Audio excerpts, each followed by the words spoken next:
Welcome to a journey into one of the most unsettling cases ever recorded in the Ozark Mountains. Before we get started, I'd love for you to share in the comments where you're tuning in from and the exact time of day or night you're listening. It's always fascinating to know when and where these stories find you. The year was 1900, and the Holloway Hotel rose 3 stories tall at the edge of Blackwater Creek in Newton County, Arkansas. Against the rolling wooded hills, the building stood out as a grand Victorian structure with ornate woodwork, tall windows, and a wide wraparound porch offering views of the creek and the mountains beyond. Built in 1882 by Thomas Holloway, a former railroad man from Pennsylvania, the hotel quickly became a respected stop for travelers drawn to the booming mining and timber industries of the Ozarks. With zinc discovered in the hills and timber operations expanding, Newton County shifted from remote farmland to a place buzzing with businessmen, speculators, and laborers. The hotel's location 3 miles outside the county seat of Jasper, along what was then called the Harrison Pike, was no accident. It offered both accessibility for visitors and the kind of privacy that wealthy guests often preferred. The thick forests of oak, hickory, and pine formed a natural wall shielding the establishment from the curious eyes of the town, while Blackwater Creek provided a peaceful sound and a steady water source. Each season lent the hotel a different-faced spring, and summer brought wildflowers. Autumn turned the hillsides into a blaze of color, and winter left stark silhouettes against a gray sky, a fitting backdrop for the serious dealings that often unfolded inside its walls. But the land the hotel sat on carried a darker history. County records in Jasper reveal that the Holloway family purchased the property from the Harrington estate after 3 unexplained deaths between 1876 and 1879. William Harrington, the original landowner, was said to have died from heart failure, though the coroner's notes described his twisted expression as if terror marked his last moments.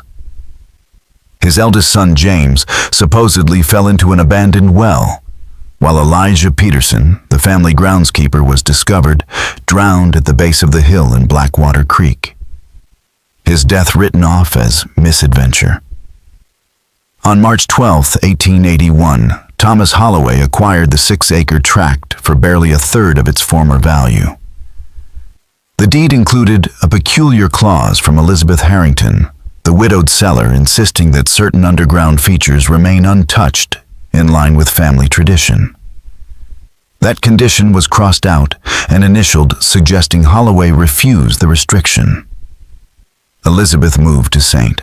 Louis immediately after the sale and refused any correspondence about the property until her death in 1897. Construction of the hotel began that April and drew local attention. Newspapers like the Newton County Register praised it as the most modern hotel for 50 miles, boasting indoor plumbing, gas lighting, and comforts that appealed to high-class travelers. Holloway hired 20 local men and brought in specialized builders from Springfield and St. Louis for the finer details. Yet, what never made it to the papers was that the new hotel rose on the bones of an older structure, using the original stone foundation and what Holloway himself described in permits as a serviceable well chamber. According to tax records from 1883, the Holloway Hotel boasted 36 rooms, a dining hall, and basement facilities far larger than what was typical for similar establishments, consuming nearly double the construction materials. One of the men from the original building crew, Samuel Davies, later gave a statement to the County Historical Society in 1951, just before his death in his 90s. He remembered that Thomas Holloway was unusually strict about the basement work. Most of the local boys were kept to the upper floors and the exterior walls, while Holloway brought in 4 outsiders with northern accents to handle what he called the specialized underground construction. The explanation given was that the basement required extra reinforcement due to the nearby creek and the risk of flooding. But Davies recalled how the men mostly worked at night and how Holloway kept the basement locked tight during the day. One morning, Davies arrived early and caught sight of them unloading heavy metal pipes with strange fittings, not the sort used for water or gas. When they noticed him, the pipes were quickly covered with canvas, and Holloway promptly reassigned him to third-floor work for the rest of the week. The hotel finally opened with great celebration on January 15th, 1882. Photographs from the Historical Society showed Thomas Holloway, a stout man with a carefully groomed mustache and thinning dark hair, proudly standing beside his wife Margaret on the front steps. Margaret, a pale and quiet woman from Baltimore, with family ties to shipping interests on the eastern seaboard, was known for her reserved nature. The couple had no children, which fed small-town gossip, but never publicly troubled them. The opening drew the county's leading citizens along with representatives of the powerful mining and timber companies. Newspapers described it as the most important social event Newton County had seen in years.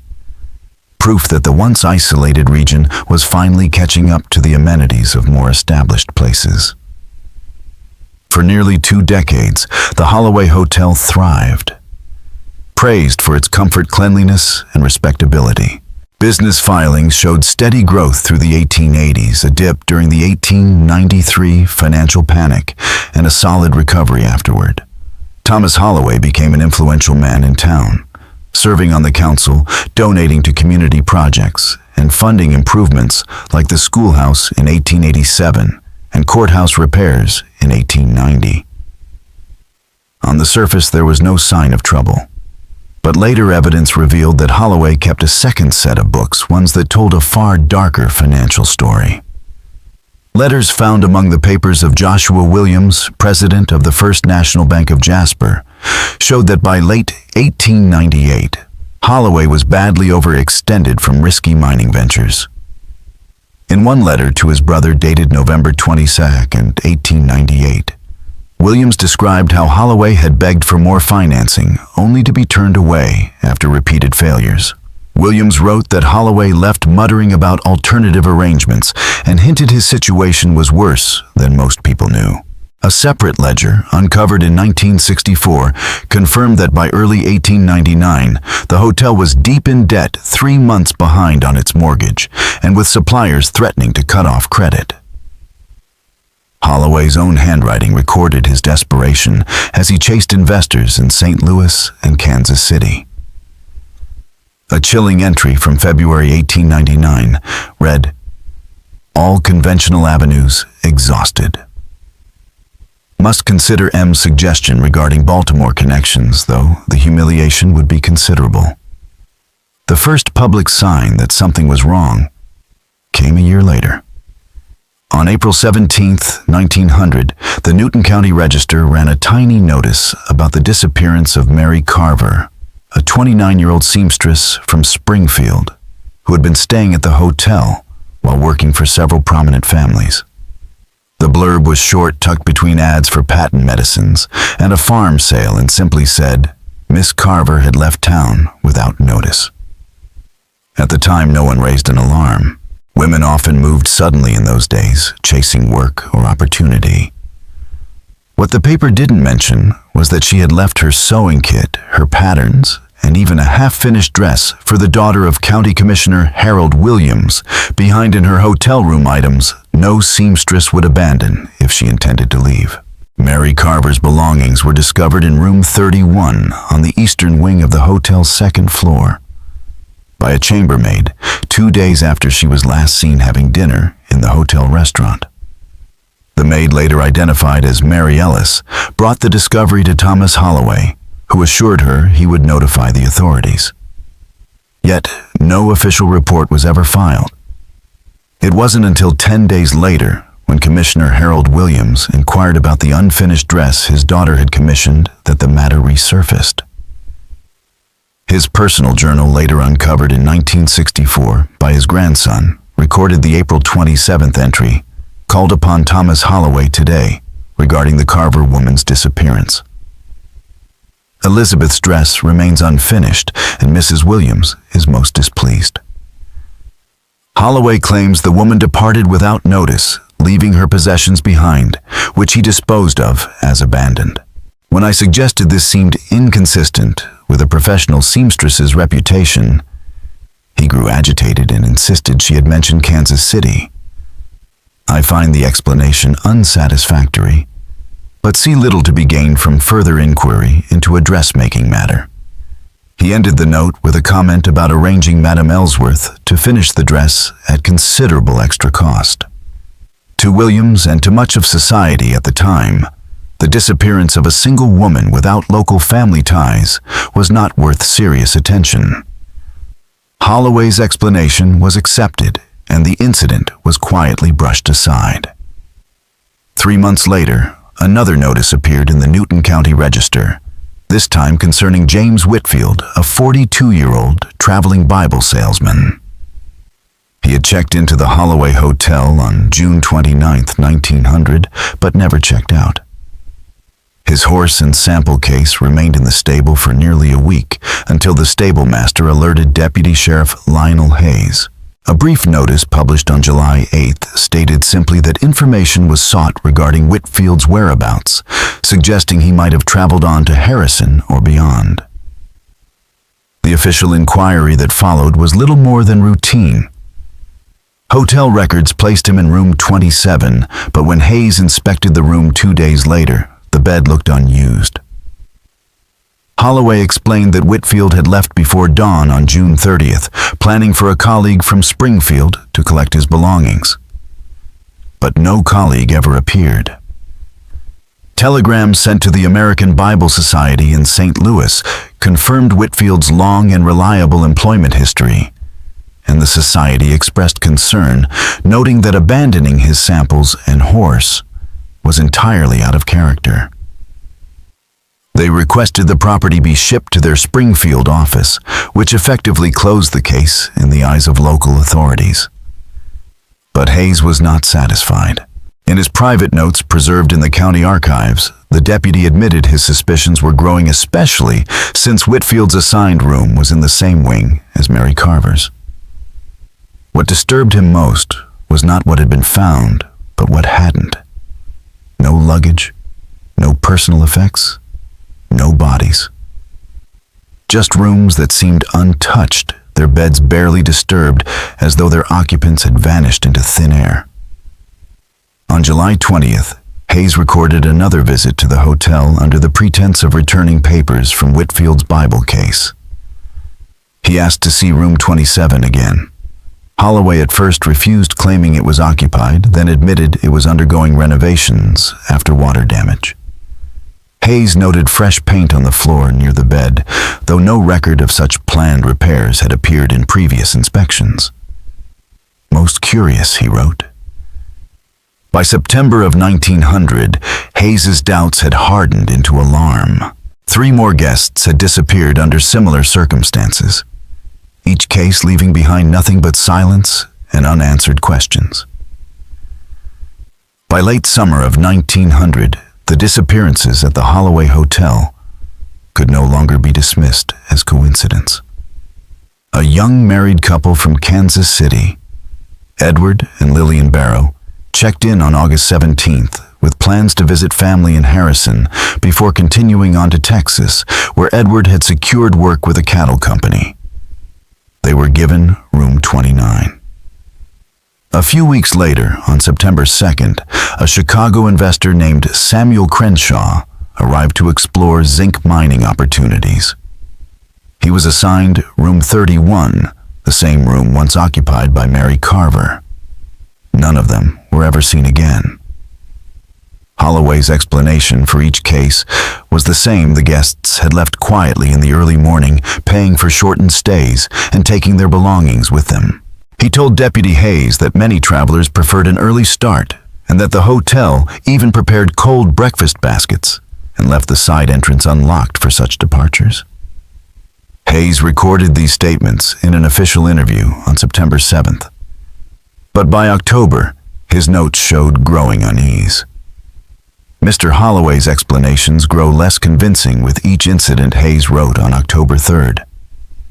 There is something in his manner, a tightness around the eyes, that suggests concealment rather than confusion. He had pressed Holloway about the Barrows, pointing out that their family in Harrison had not heard from them in 2 months. Holloway insisted they had changed plans and gone to Hot Springs. But when Hayes questioned how such a modest young couple could afford the diversion, Holloway grew irritable and told him to ask the stage office for confirmation. The stage office had no record of them as passengers. Hayes also began to notice a troubling pattern. Every missing guest had been assigned to the Eastern Wing, specifically rooms 27, 29, or 31. When he requested to inspect those rooms, Holloway claimed they were occupied by a hunting party from Springfield. Yet the hotel register showed only 2 guests that day, and neither was from Springfield. Holloway tried to cover the discrepancy by saying a third hunter would arrive on the evening stage. But when the stage pulled in at 7:15 p.m., no such passenger appeared. The most chilling evidence from this period came not from the sheriff's office, but from a personal letter. On October 9, 1900, Mary Ellis, the chambermaid, who had first discovered Mary Carver's abandoned belongings, wrote to her sister in Joplin. The letter was discovered decades later during a home renovation in 1963. "I cannot sleep well anymore," Ellis confessed. "The noises from below are constant now. Mr. Holloway says it's just the pipes and the foundation settling. But pipes don't make scratching sounds, and they certainly don't make sounds that almost, but not quite resemble words. Mrs. Holloway seems as troubled as I am. I've seen her standing at the basement door, listening, her face white as laundered sheets. Last Tuesday, after everyone had gone to bed, I followed Mr. Holloway when he thought no one was watching. He carried a tray with food down to the old cellar, the one guests never see. He locked the door behind him and was gone nearly an hour. When he returned, the tray was empty, but his sleeves were wet up to the elbows. I gave my notice the next morning. I leave for Joplin on Saturday's stage. I cannot remain in this place another week." The letter continued with details Ellis later admitted she had concealed from Deputy Hayes. "There's something else I didn't tell him," she wrote.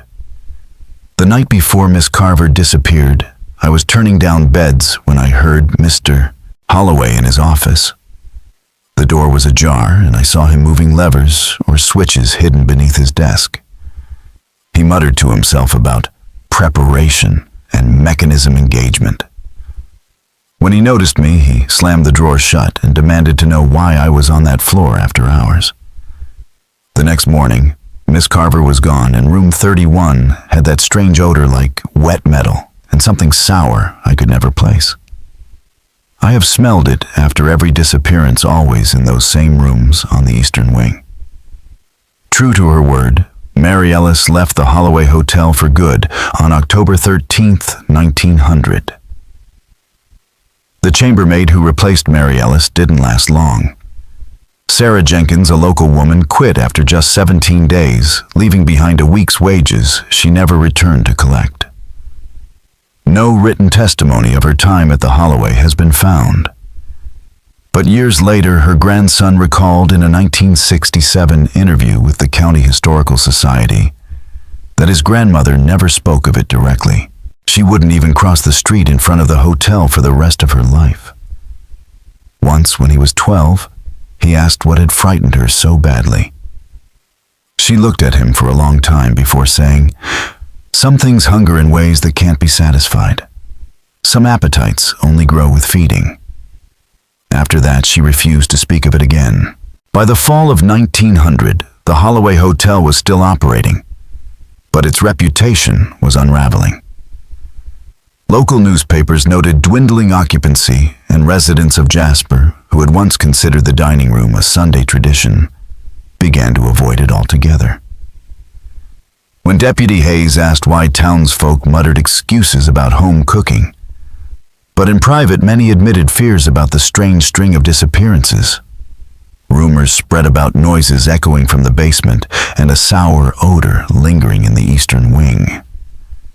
Hayes noted the smell himself on 2 occasions, describing it as organic and unpleasant, nothing like kitchen waste or plumbing. Holloway dismissed the complaints as rural superstition, blaming the septic system and claiming repairs were already scheduled. In his private journal, Hayes's frustration is clear. Judge Prescott denied my request for a search warrant today, citing lack of evidence, he wrote. He and Holloway are known to share lodge nights at the Masonic Hall, which may explain his reluctance. I have written to the Federal Marshal's office in Fort Smith as I believe something unnatural occurs at the Holloway Hotel. 5 individuals, perhaps more, have disappeared within 6 months. This cannot be coincidence yet. I find myself blocked at every turn. Then winter came, and with it disaster. On December 7th, 1900, an ice storm swept across the Ozarks, cutting off power, toppling trees, and sealing roads beneath layers of ice. Temperatures plunged to 15 degrees below zero, and smaller towns were left stranded for days. The Holloway Hotel, equipped with its own generator, became a refuge for travelers caught in the storm. Records indicate 17 people checked in during those days of bitter cold. A family of 4 from Eureka Springs, 3 salesmen from St. Louis, a retired teacher from Fayetteville, 2 sisters bound for Harrison, and others whose names appear only as initials in the register. The cold did not relent for 11 straight days. On December 28th, the Eureka Springs Gazette published a notice asking for information about the Thornton family, Edward, Martha, and their children, Samuel 9 and Emma 7, who had departed for Harrison on December 5th and never arrived. The notice urged anyone with knowledge of their movements to contact the sheriff or the newspaper. No reply was ever published. When the roads finally cleared on December 19th, townsfolk expected to see weary travelers pouring out of the Holloway Hotel.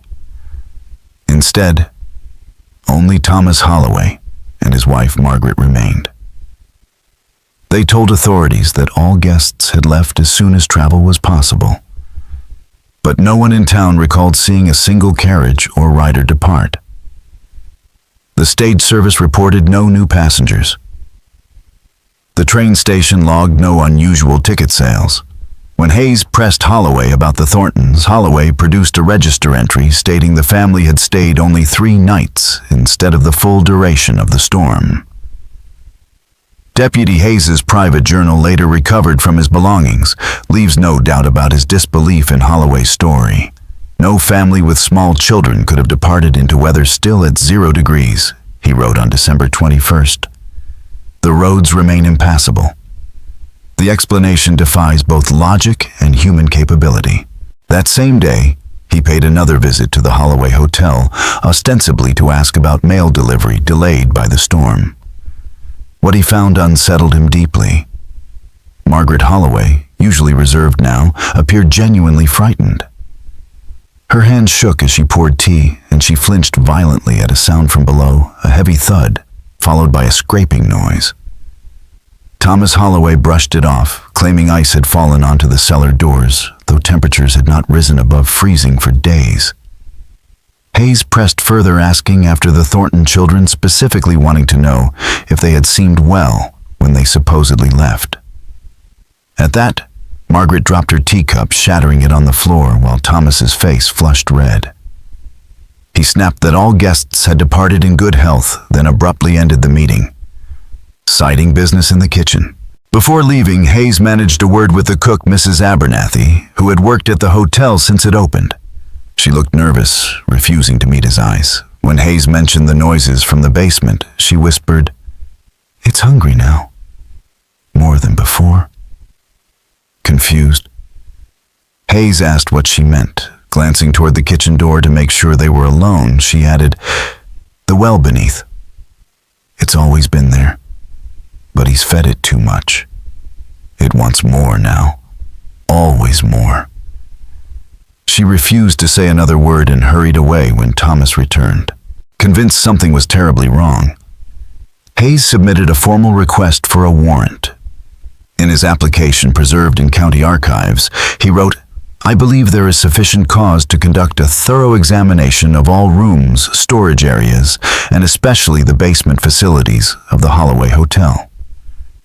The pattern of disappearances coinciding with stays at this establishment cannot be dismissed as coincidence.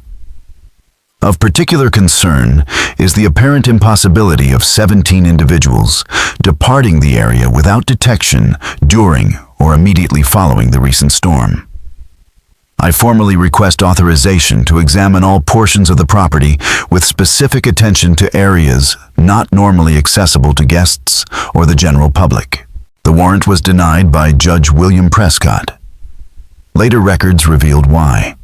Just 3 months earlier, Prescott had accepted a loan from Holloway to cover gambling debts from a private card game in Fort Smith.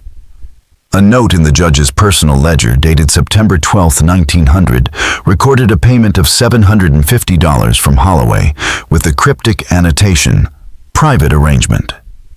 Terms as discussed. Within days of the denial, Hayes was abruptly reassigned to the remote western edge of the county. Instead of pursuing his investigation, he now spent his time mediating land disputes between scattered homesteaders. His journal from this period makes plain his anger and frustration at being removed from the case, even as he remained convinced that something unnatural was happening beneath the Holloway Hotel. Hayes's journal makes clear that his reassignment was no surprise, though the speed of it convinced him that powerful hands were involved. Prescott's interference is plain to anyone. With eyes he wrote bitterly, "I have written to the county prosecutor directly bypassing local channels, though I expect little result. Something unnatural occurs at the Holloway, and those with authority to investigate have been rendered either blind or complicit." The prosecutor, Andrew Morton, did respond, but not with support. In a curt note dated January 7, 1901, Morton instructed Hayes to focus on your new duties and leave the Holloway matter to those positioned to address it properly. Continued unofficial investigation exceeds your authority and may result in more permanent reassignment. The matter is closed. Morton's ties to Judge Prescott were well known.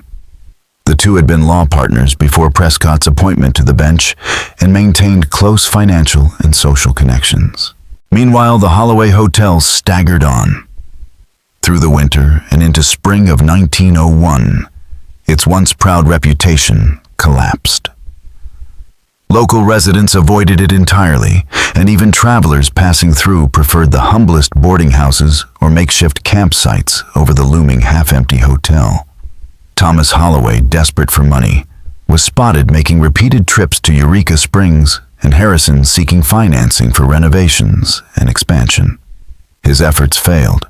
Bank records show a rejected loan application on March 27, 1901, with the Harrison National Bank ledger coldly noting, "Application from T. Holloway, Jasper denied." Concerns regarding viability. At the same time, Margaret Holloway's health declined rapidly. County physician Dr. Samuel Wilson recorded 3 visits to the hotel between January and March to treat her for what he called nervous exhaustion and auditory disturbances. His notes describe her complaints of constant scratching beneath the floorboards and voices whispering her name from the walls. He prescribed laudanum and advised she stay with relatives in Baltimore until her condition improved. Thomas dismissed the recommendation as unnecessary and impractical. Perhaps the most damning record from this period was a letter Margaret wrote to her sister Elizabeth in Baltimore, dated February 17, 1901, but never mailed. It was discovered months later in a writing desk after the hotel's contents were inventoried. In it, she confessed, "I can bear this no longer." Elizabeth. The things Thomas has done in the name of financial salvation have damned us both. The noises never stop now, scratching, whispering sometimes what sounds like children crying. He says it is my imagination, but I have seen his face when the sounds grow louder. He knows. He feeds it still, though he promised after December he would stop. Last week, a mineral surveyor passed through, and Thomas directed him to room 27. I pleaded illness and locked myself in our quarters, but the sounds that night, I cannot describe them. The surveyor was gone in the morning, his horse still in the stable. Thomas sold it 3 days later to a trader from Harrison. I have begun taking twice the laudanum dose Dr. Wilson prescribed. It is the only way I can sleep, though even then my dreams are filled with scratching and voices calling from deep, wet places. Then came the final turning point. On April 3, 1901, a fire broke out in the hotel's eastern wing. According to the Newton County Register's account published 2 days later, the blaze was first spotted shortly after midnight by a freight driver passing along the Harrison Pike, who saw flames leaping from the second-story windows. By the time volunteer firefighters reached the Holloway Hotel, the blaze had already devoured most of the second floor. Thomas and Margaret escaped unharmed, roused by smoke in the night, and according to the Newton County Register, no guests were present, a fortunate circumstance that prevented greater tragedy. The official cause was listed as an electrical fault, though the hotel's remote position on the power grid made thorough investigation difficult.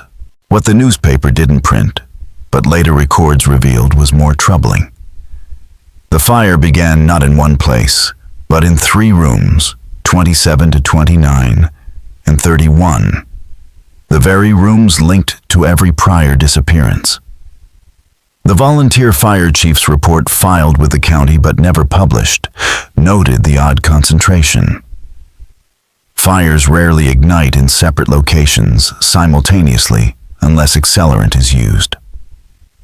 Though the destruction was too great for certainty, the pattern suggested deliberate intent. Suspicion only deepened with the insurance trail. Files from Continental Assurance unearthed during a 1967 digitization project showed that Holloway had boosted his coverage by 300% barely 6 weeks before the fire.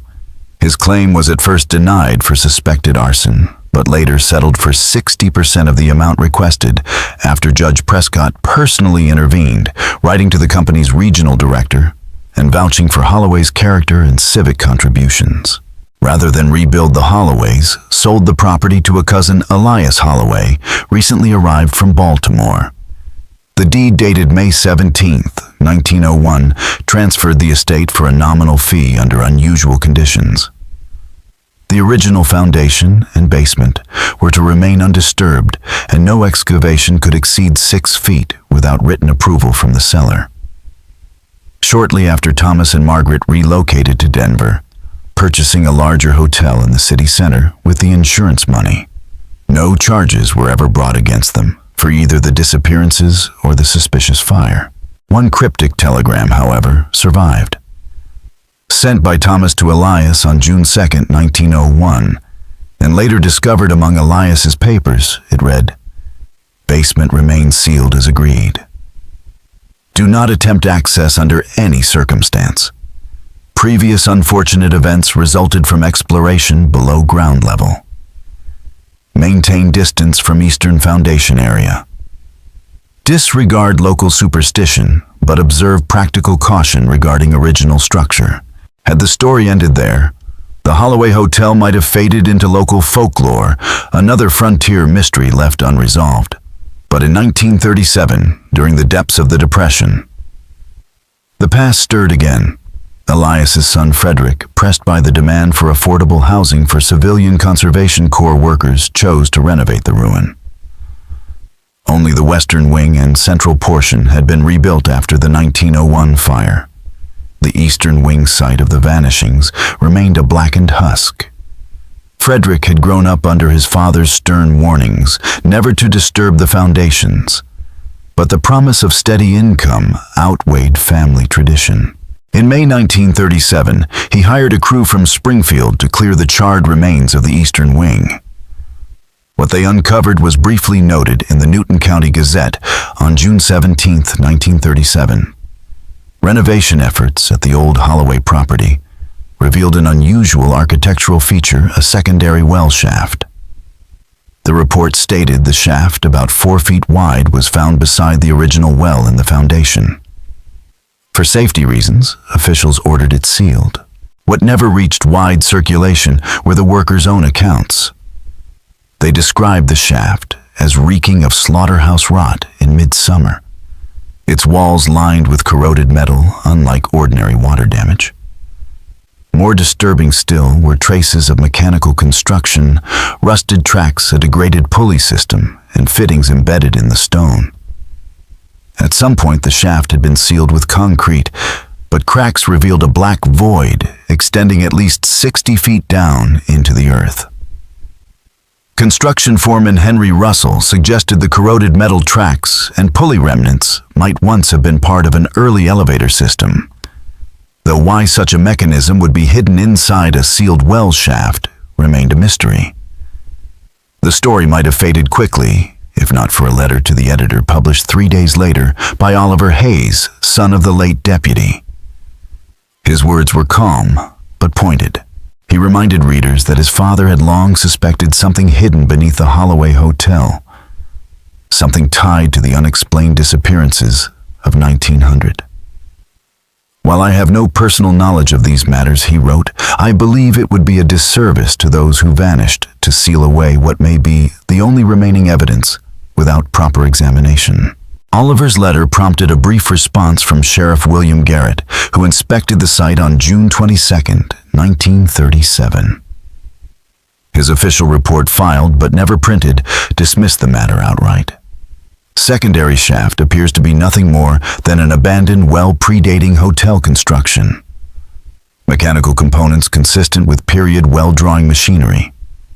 No evidence of anything suspicious or connected to alleged disappearances nearly 4 decades ago.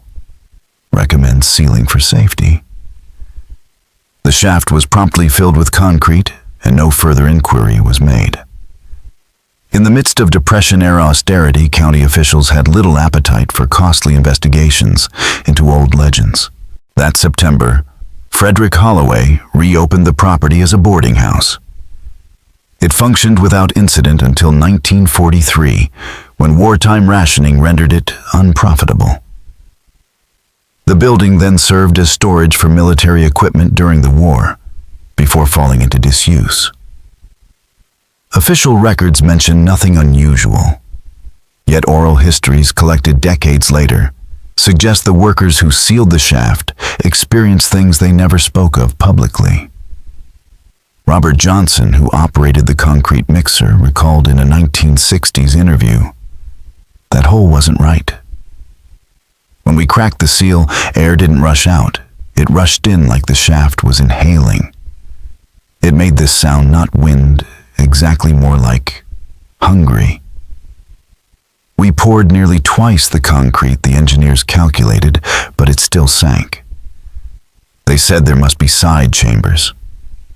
But the strangest part was near the end, when I swore I heard something shifting under the mix. Heavy, slow, like something big moving. The foreman said it was settling, but I've worked concrete all my life. Concrete doesn't move like that. Concrete doesn't sound alive." In the years that followed, the Holloway property changed hands repeatedly, at various times a hardware store, a meeting hall. And by the late 1950s, nothing more than a crumbling ruin. Neighborhood children turned it into a proving ground for dares, daring each other to spend nights in the so-called haunted Holloway. No official reports of paranormal activity were ever filed, but the air of unease clung to the site. In 1959, the Ozark Folklore Society interviewed longtime residents. Most spoke vaguely of bad feelings and unhealthy air around the building. One voice stood out, that of retired teacher Eleanor Mitchell. "I taught at the county school from 1938 to 1956, she recalled. And I remember children from families who boarded there in the late 30s.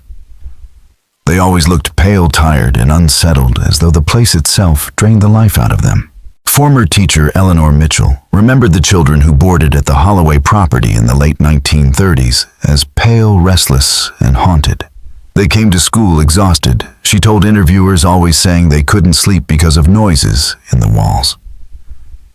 One student, Susan Collins, a bright and otherwise cheerful girl, submitted an art project that Mitchell never forgot.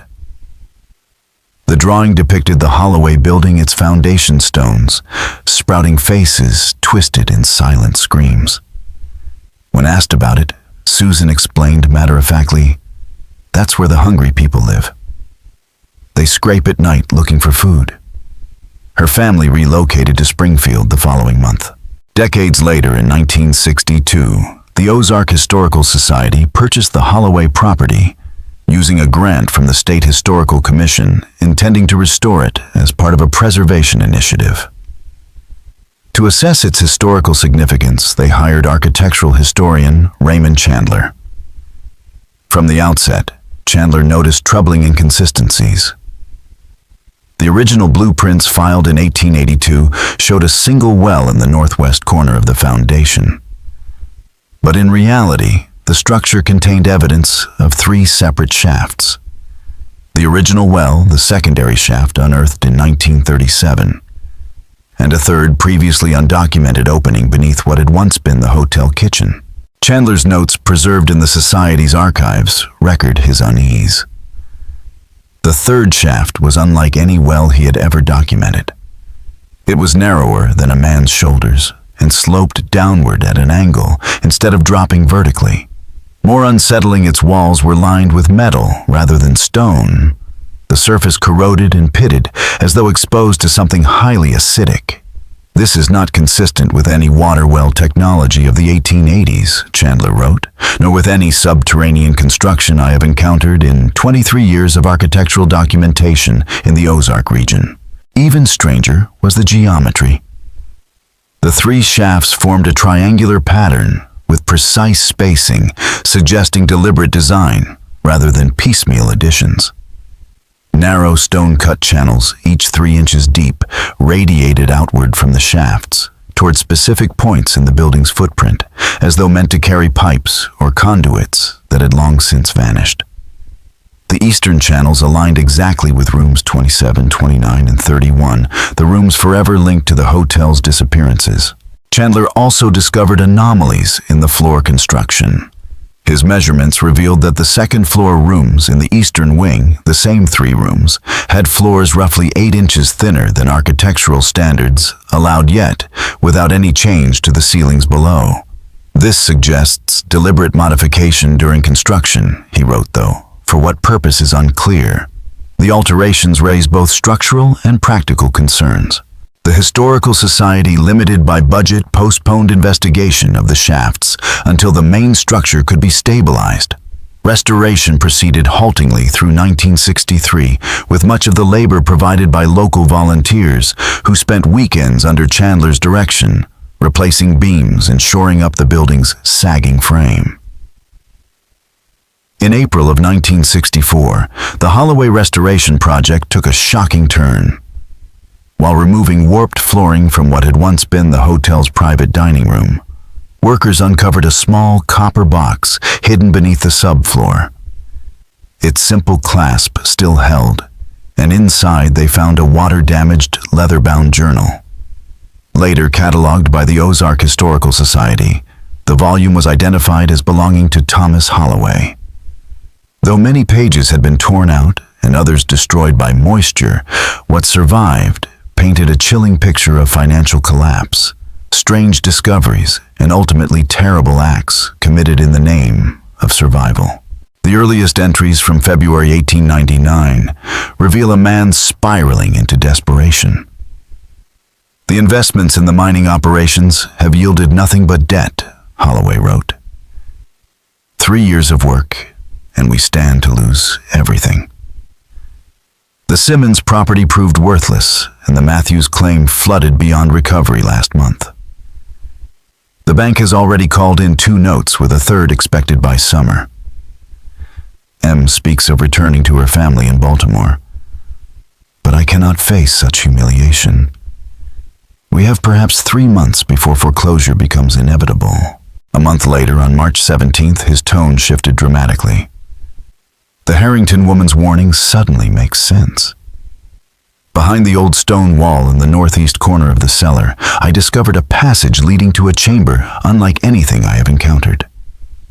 The dimensions defy the foundation, above larger inside than should be possible. At the center lies something I dare not describe fully even here. It is not a well, though it contains a substance that flows like liquid. M refuses to look, saying the smell alone confirms her family's legends of something hungry that lives in the earth. I dismissed this as superstition until now. By June of 1899, Holloway's writing had taken on a feverish quality. The discovery beneath the kitchen has altered everything. The liquid exhibits properties unlike anything described in scientific literature. Most importantly, its hunger is insatiable. Initial tests with small animals confirmed that it consumes organic matter completely, leaving no trace within hours. The possibilities for practical application are limitless, though M grows increasingly distressed. She claims to hear voices and cries from below, even when I conduct no experiments. The journal then details secret work conducted at night in the hotel's basement. Holloway recorded hiring 2 men from outside the county to modify the shafts and install what he called a collection system. Paid in cash, the men were dismissed once their work was complete. On August 28, 1899, he wrote, "The eastern wing modifications are complete. The mechanisms function smoothly in tests. Remote activation from my office works without noise, though the system requires significant weight to trigger. This will not be a concern given the intended application." M discovered me testing the controls yesterday and became hysterical. I reminded her that exposure would doom us financially. She has retreated to her room with her laudanum. I have doubled her dose to ensure her silence.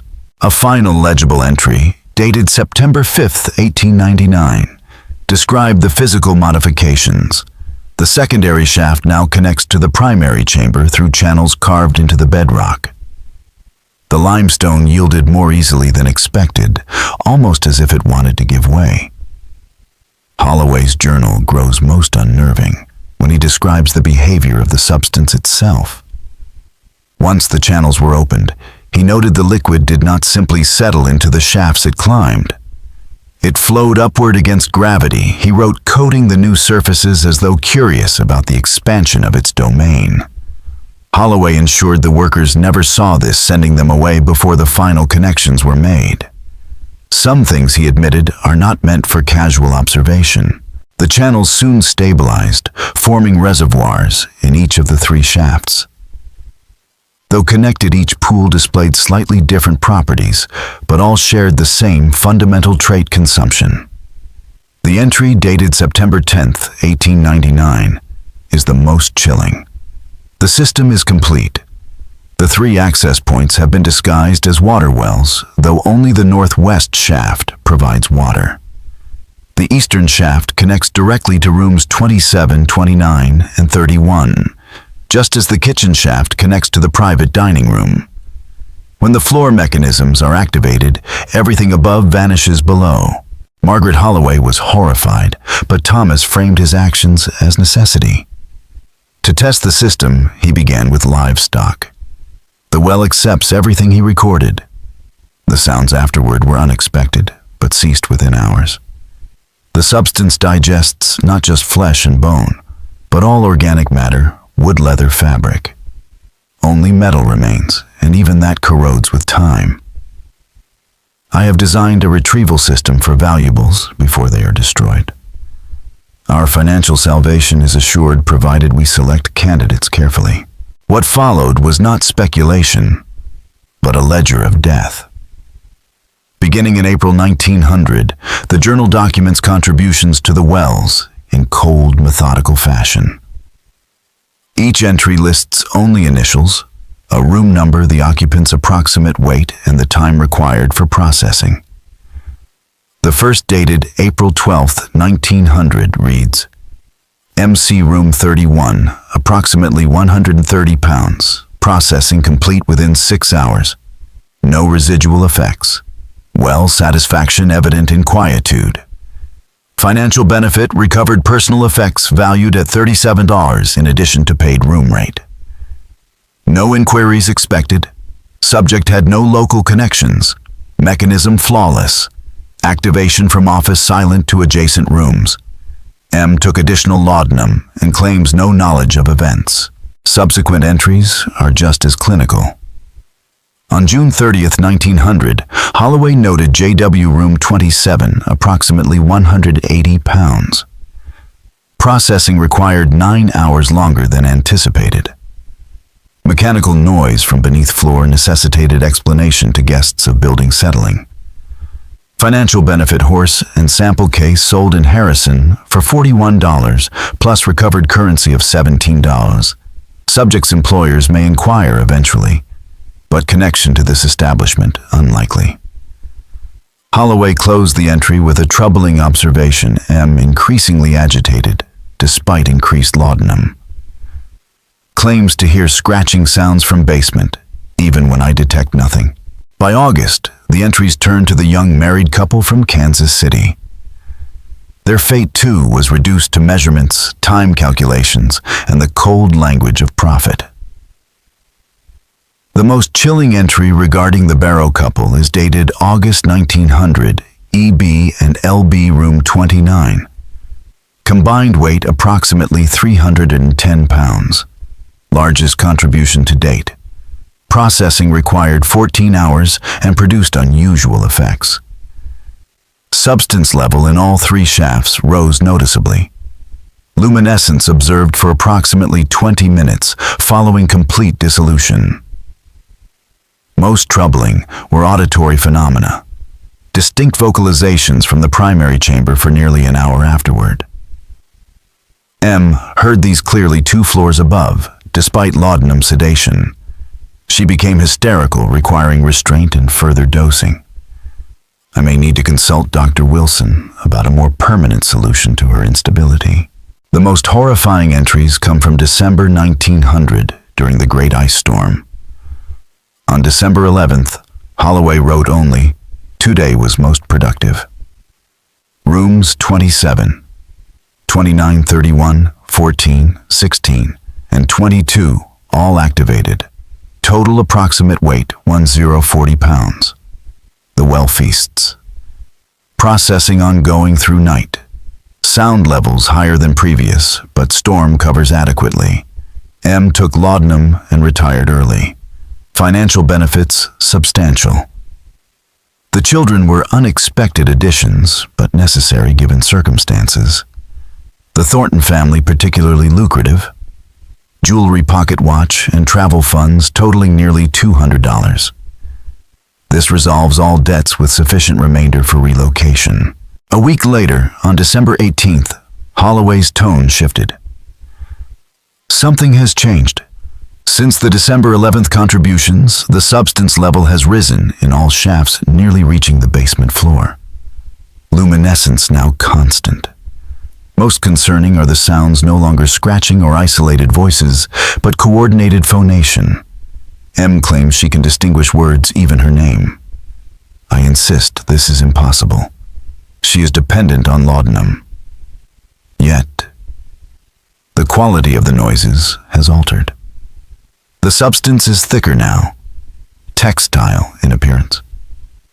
In the primary chamber, structures resembling tissue have emerged configurations suggesting partial reconstruction of consumed material.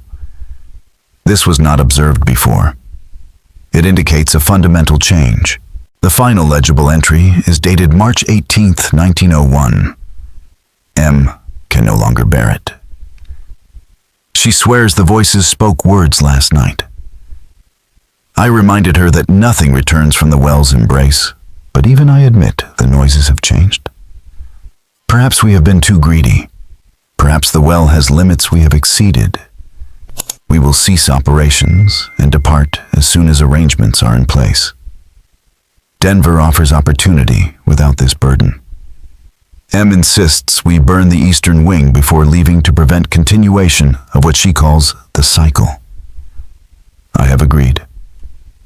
The insurance will establish us comfortably elsewhere. 3 days hence, we will be free of this place and its hungry darkness." When the Ozark Historical Society uncovered the journal in 1964, they immediately contacted state authorities. A preliminary investigation opened on April 30th, led by State Police Detective Warren Mitchell. His first report confirmed the journal's authenticity through paper and ink analysis. "If genuine," he wrote it, "suggests Thomas Holloway was responsible for numerous homicides between 1899 and 1901. The journal's references to the well and its embrace remain unclear. Technical descriptions suggest some form of mechanical apparatus was installed to deliver victims into a lower chamber. But the nature of the processing is speculative. Excavation around the foundation soon lent weight to the journal's claims. Structural analysis revealed unusual construction in rooms 27, 29, and 31 floors, hinged and fitted with hidden mechanisms accessible through a secret passage near the hotel owner's office. The mechanisms beneath the Holloway Hotel proved as ingenious as they were sinister. Structural engineers concluded they were designed to collapse the floors of selected rooms, creating a chute-like passage that funneled all contents directly into the eastern shaft. Similar, though less refined devices connected the private dining room to the kitchen shaft. The craftsmanship was remarkable for its time, suggesting that Thomas Holloway possessed engineering knowledge far beyond what his background should have afforded. On May 7, 1964, excavation began at the tertiary shaft beneath the former kitchen. When workers broke through the concrete seal, they uncovered a metal-lined shaft descending 30 feet before opening into a chamber, roughly 15 feet across. No human remains were found inside, but the walls bore dark stains and deep erosions. Mitchell's official report described a residue unlike any mineral deposit, organic in appearance, with a texture resembling partially dissolved tissue. The lower walls of the chamber showed severe corrosion, the metal lining eaten through in places, exposing raw bedrock beneath. Most disturbing were the formations on the chamber floor.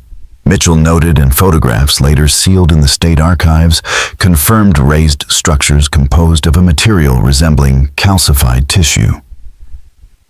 These display clear organizational patterns, as if intentionally arranged rather than naturally accumulated.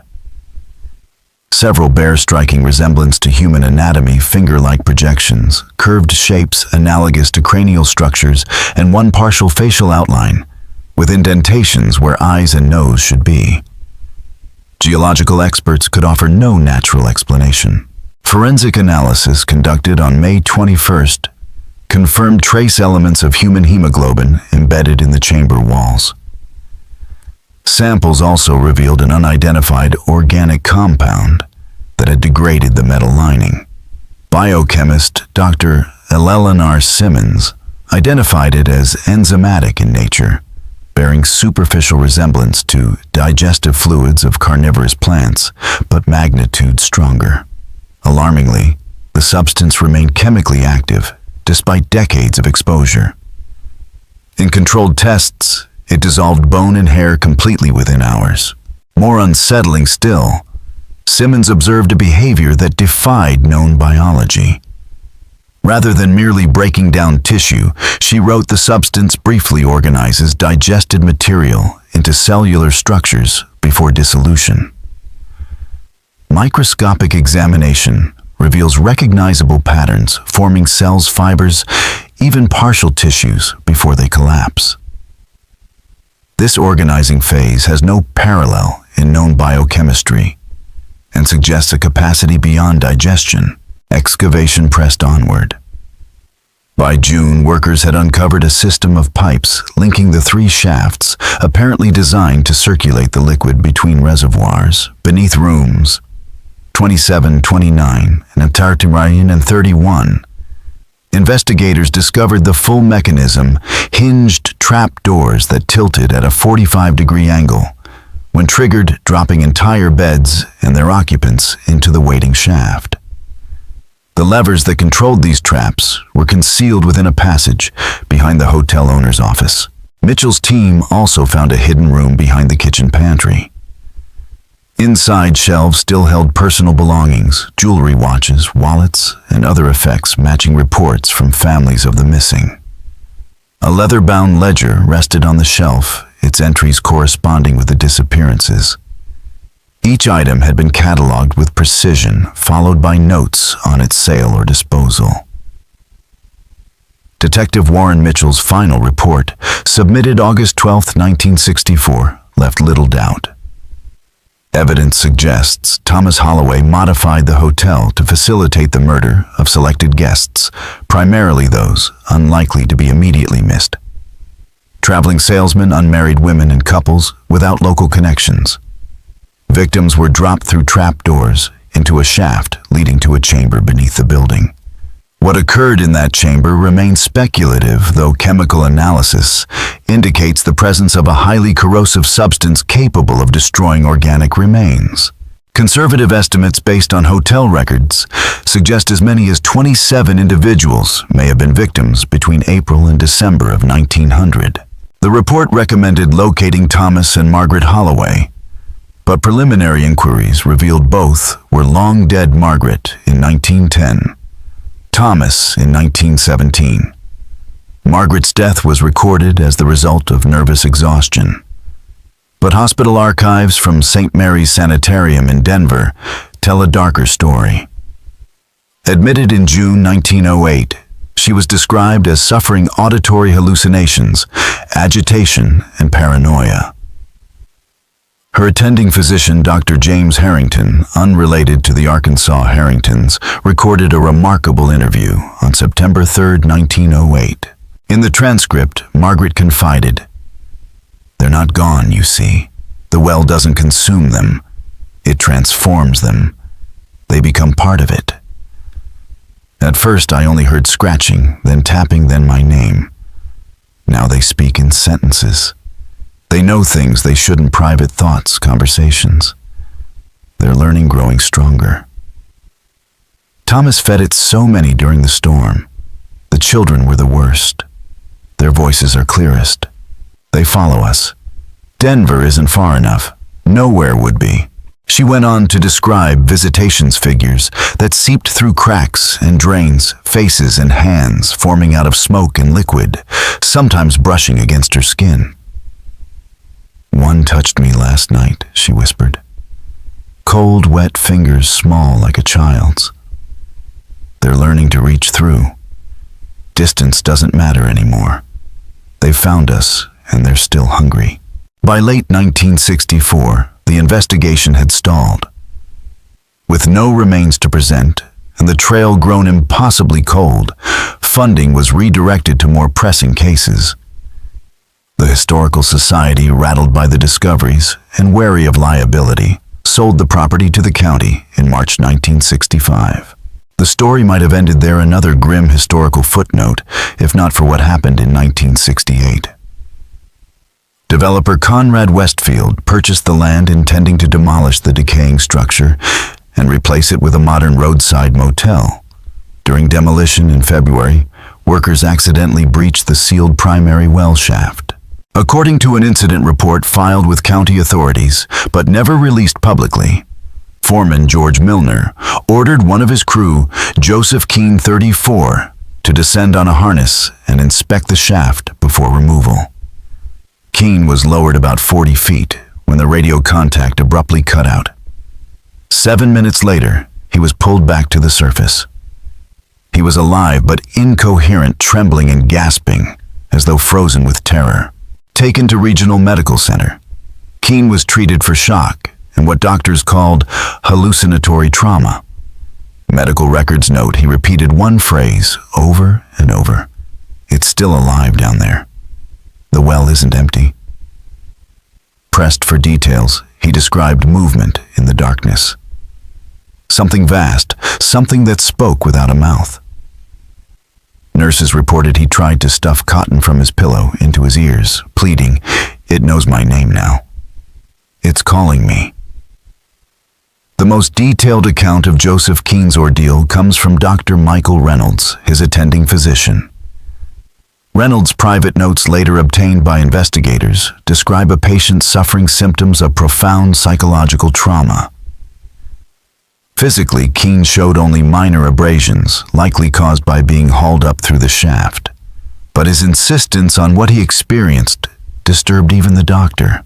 Keene claimed that something in the darkness had communicated with him, not in words, but as thoughts that weren't mine pushing into my head. He said it revealed details of his childhood in Ohio, secrets he had never shared with anyone on the worksite. He also described shapes made of darkness, moving against the darkness, faces forming and dissolving in thick water. When Reynolds suggested these might be hallucinations caused by lack of oxygen, Keene grew agitated. "It touched me," he insisted. "It knows me now. It won't forget." On February 17, 1968, he checked himself out of the hospital against medical advice and left Newton County that same day. Records show he resettled in Oregon and refused all further contact with officials. Only one letter from him survives, sent to the county sheriff on March 3rd. It reads, "Whatever is down there should remain buried. Fill it with concrete, fill it with stone, then pray it's enough."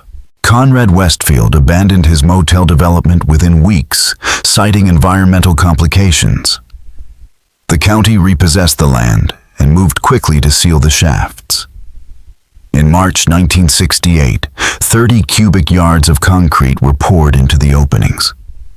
The work order includes unusual specifications. The concrete mix was to contain rock salt quicklime and water blessed by the pastor of the local Baptist church. Today, nearly a century after the Holloway Hotel's dark years, the site remains undeveloped. County ordinances now prohibit digging deeper than 6 feet. A modest marker erected by the Historical Society in 1969 acknowledges only that the hotel once stood here. It makes no mention of disappearances journals or the investigations that followed. Blackwater Creek still winds past the old grounds, and after heavy rains, the foundation stones sometimes surface through the eroded soil, mute reminders of what once loomed there. What Thomas Holloway called the well remains a mystery. His journal suggested it consumed organic matter with terrifying efficiency. Forensic analysis in 1964 confirmed the presence of unusual compounds, but could not identify their origin. Some researchers have tried to frame the phenomenon as geological. Geologist James Thornton, who examined the site briefly in 1966, speculated it could have been a rare limestone sinkhole hosting microbial colonies capable of rapid decomposition. Others are less convinced. And so the Holloway Hotel lingers in the gray space between documented crime and unsolved horror, a place where science, superstition, and something far older than either intersect. Some researchers have attempted to explain the Holloway mystery in rational terms. Geological studies note that unusual microbial communities can develop in isolated subterranean environments, breaking down organic matter with remarkable speed. It has been suggested that what Holloway called the well may have been such a formation, though his descriptions hint at properties far beyond those documented in scientific literature. Others argue for more mundane explanations, that Holloway relied on acids or corrosive chemicals to dissolve bodies, and that his cryptic references were attempts to obscure his methods or the delusions of a guilty mind. Dr. Catherine Mills, a forensic psychologist who reviewed the case in 1972, suggested the journal reveals classic signs of psychological distancing common among serial killers. In her view, Holloway externalized his own impulses, framing himself as merely feeding the well, rather than acknowledging his direct agency in the killings. To Mills, the language of a sentient hunger was not evidence of the supernatural, but of a man desperate to rationalize monstrous acts. Yet these theories leave troubling gaps. They cannot explain the testimony of Mary Ellis Margaret Holloway, or others who reported distinct voices rising from the basement. Nor do they account for Joseph Keene's breakdown in 1968. When he emerged from the shaft, insisting that something had touched him, spoken to him, and remembered his name. Perhaps most disturbing of all is a detail buried in the restricted appendix of Mitchell's 1964 investigation. That summer, a recording device was lowered into the tertiary shaft. For 7 minutes, it captured only mundane sounds, water dripping stone shifting the faint groan of groundwater. In its final minute, however, the tape revealed something else. Technicians noted rhythmic scraping, then vocal patterns resembling speech, though words could not be made out. The recording was scheduled for advanced analysis at a federal lab in September 1964, but the shipment never arrived. A fire at the evidence storage facility later destroyed all known copies. Privately, Mitchell heard more. His personal diary, donated years later to the state archives, includes an entry from August 17, 1964. The text finally cleaned up the shaft. Recordings stripped away, the background amplified the vocal elements. I wish they hadn't. It isn't random. It's voices, many voices speaking as one, with individuals surfacing briefly before sinking back. Distorted, yes, but English. 3 phrases repeating, feed us, join us, find us. At the end, a child's voice pulls free of the others. It says clear as day, Mommy, I'm still here. We're all still here. I ordered all copies destroyed. Some things should not be preserved even as evidence. Today, the Holloway Hotel has all but faded from memory.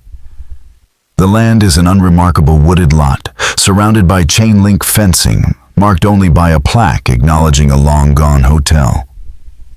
Most locals know little of its history. Yet every so often, after heavy rains swell Blackwater Creek and the foundation stones re-emerge, there are reports.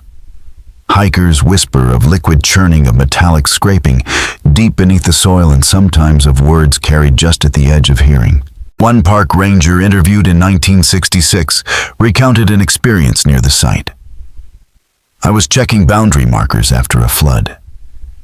It was getting dark, but I know those woods better than anyone. Then I heard it like metal dragging on stone, slow and rhythmic.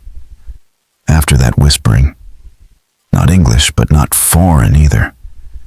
Something that froze me where I stood. I've hunted these hills all my life and never felt fear like that. I left before the sun went down and haven't gone back at dusk since. What troubled him most, though, wasn't the sound itself, but how it seemed to reach inside him. As I listened, I felt pulled like something tugging at me from the inside out. My thoughts went foggy, and images I'd never seen before flickered in my mind. It wanted me closer. It wanted me to come down there. The ranger's testimony was not unique. He described flashes in his mind, images that were not his own. A hotel room with a bed pressed against the wall. A dining room full of strangers. A heavy-set man with a mustache working hidden levers beneath a desk. They weren't dreams or memories. They felt invasive thoughts forced into his head from somewhere outside himself. Without realizing it, he began walking toward the old foundation. He covered nearly 30 yards before wrenching himself back. The images vanished, leaving only a single thought that was not his own. We are so hungry. The last documented incident came in August 1967, when 2 geology students from the University of Arkansas surveyed soil near the site. Their field recordings, preserved in the university archives, contained 2 minutes of what they called unidentified subterranean acoustics. At first, it sounds like wind or water shifting through stone. But enhanced digitally years later, the cadence becomes unmistakably speech-like. Linguist Dr. Robert Chambers analyzed the recording, concluding, "The vocalizations exhibit structure consistent with language, but employ sounds physiologically impossible for the human vocal apparatus. His findings were never published, locked instead in the university's restricted collection. One of the students, Martin Coleman, later sent a letter to the Historical Society describing what the tape did not capture. While surveying near the old foundation, they noticed soil darkening as though liquid was seeping outward. It moved uphill against the slope impossible for any natural fluid. The air dropped by 15 degrees.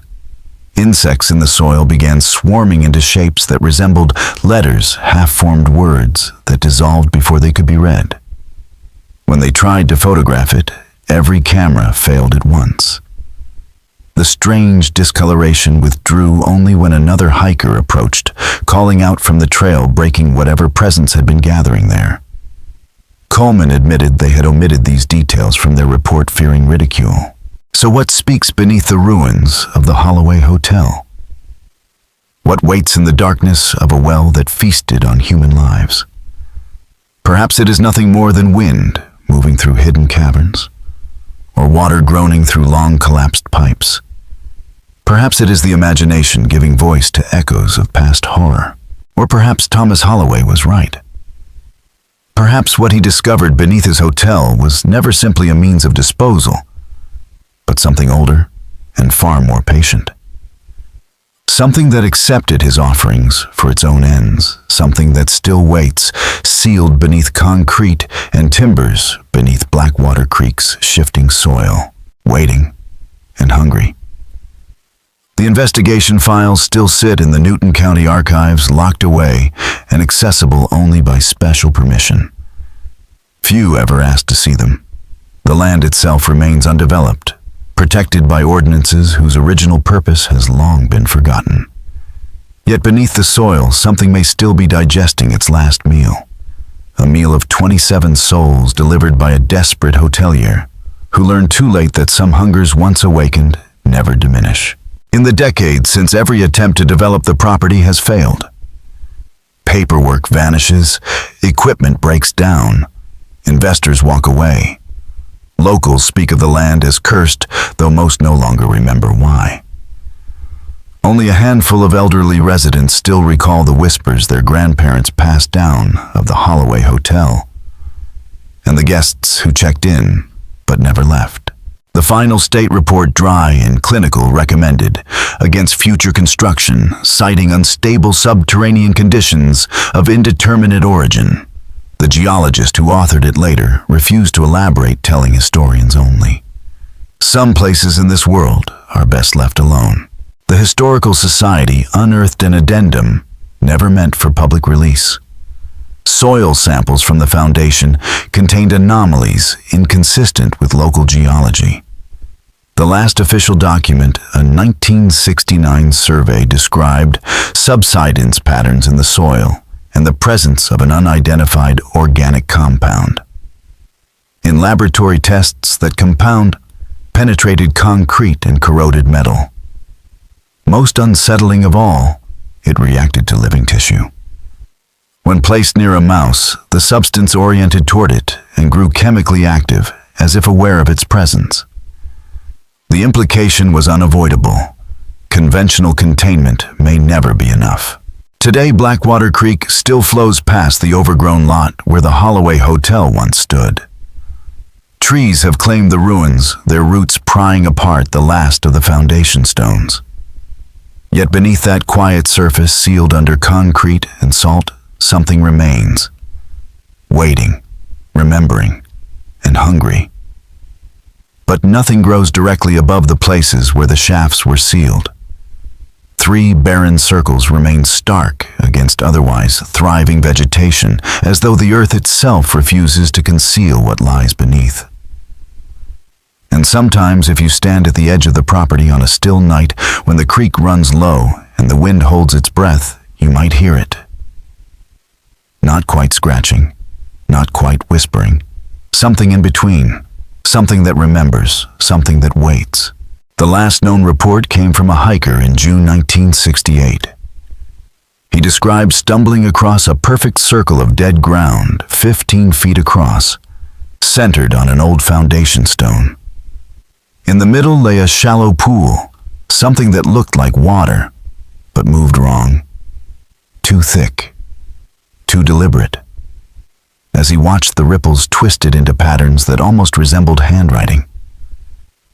He leaned closer, trying to make sense of it, and that's when the voices began. Not out loud, but inside his mind. They knew his name. They knew things no stranger could ever know.